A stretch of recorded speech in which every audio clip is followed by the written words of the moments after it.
ಅನೇಕ ಬೇಡಿಕೆಯನ್ನಿಟ್ಟುಕೊಂಡು ಆಗ್ರಹಿಸಿ ಬಹುಜನ್ ಕ್ರಾಂತಿ ಮೋರ್ಚಾ ವತಿಯಿಂದ ಫೆಬ್ರವರಿ 4ರಂದು ಪುರಭವನದಲ್ಲಿ ಪರಿವರ್ತನಾ ಯಾತ್ರೆ ಹಮ್ಮಿಕೊಂಡಿದೆ.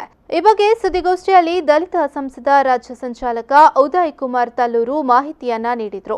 ಅಸಂವಿಧಾನಿಕ ಎನ್ಆರ್ಸಿ ಮತ್ತು ಸಿಎಎ ಕೈಬಿಡಬೇಕು, ಇಎಂವಿ ಬದಲು ಬ್ಯಾಲೆಟ್ ಪೇಪರ್ ಪದ್ಧತಿ ಜಾರಿಗೆ ತರಬೇಕು, ಡಿಎನ್ಎ ಆಧಾರಿತ ಎನ್ಆರ್ಸಿ ಜಾರಿ ಮಾಡಬೇಕು, ಹಿಂದುಳಿದ ವರ್ಗಗಳ ಜಾತಿ ಆಧಾರಿತ ಜನಗಣತಿಯಾಗಬೇಕು ಹಾಗೂ ಎಸ್ಸಿ ಎಸ್ಟಿ ಒಬಿಸಿಗಳಿಗೆ ಖಾಸಗಿ ಕ್ಷೇತ್ರದಲ್ಲಿ ಮೀಸಲಾತಿ ಜಾರಿಯಾಗಬೇಕು ಎಂದು ಆಗ್ರಹಿಸಿ ಈ ಪರಿವರ್ತನಾ ಯಾತ್ರೆ ನಡೆಯಲಿದ್ದು, ಬಹುಜನ ಕ್ರಾಂತಿ ಮೋರ್ಚಾದ ರಾಷ್ಟ್ರೀಯ ಸಂಯೋಜಕ ವಾಮನ್ ಮೆಶ್ರಂ, ಚಿಂತಕ ಜ್ಞಾನಪ್ರಕಾಶ್ ಸ್ವಾಮೀಜಿ, ಅಬ್ದುಲ್ ಹಮೀದ್ ಅಜಾರಿ ಮುಂತಾದ ಗಣ್ಯರು ಭಾಗವಹಿಸಲಿದ್ದಾರೆ ಎಂದು ಮಾಹಿತಿಯನ್ನ ನೀಡಿದರು.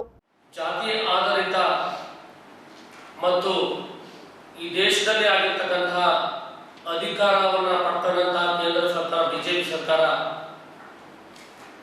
ಆರ್ಎಸ್ಎಸ್ನ ಸಂವಿಧಾನವನ್ನು ಜಾರಿ ತರಲು ಹೊರಟಿದೆ. ಈ ಸಂವಿಧಾನವನ್ನು ಬದಲಾವಣೆ ಮಾಡಬಾರದು ಅನ್ನುವ ದಿಶೆಯಲ್ಲಿ ಹಿಂದುಳಿದ ವರ್ಗ, ಅಲ್ಪಸಂಖ್ಯಾತರು ಮತ್ತು ಎಸ್ಸಿ ಎಸ್ಟಿ ಮೈನಾರಿಟಿ ಎಲ್ಲ ಒಂದಾಗಿ ಒಂದೇ ವೇದಿಕೆಯಲ್ಲಿ ಸಾವಿರ ಸಂಘಟನೆಗಳು ಸೇರಿ ಒಂದೇ ವೇದಿಕೆಯಲ್ಲಿ ಹೋರಾಟ ಮಾಡ್ತಾ ಇದ್ದಾರೆ. ಈ ಹೋರಾಟದಲ್ಲಿ ನಮಗೆ ಮೊನ್ನೆ 29ರಲ್ಲಿ ಜಯ ಸಿಕ್ಕಿದೆ ಭಾರತ್ ಬಂದ್ ಮೂಲಕ. ಹಾಗಾಗಿ ಇದರಲ್ಲಿ 70 ನಮ್ಮ ಎಸ್ಸಿ ಎಸ್ಟಿ ಸಂಸದರಿದ್ದಾರೆ. ಅವರು ಈಗ ನಾವು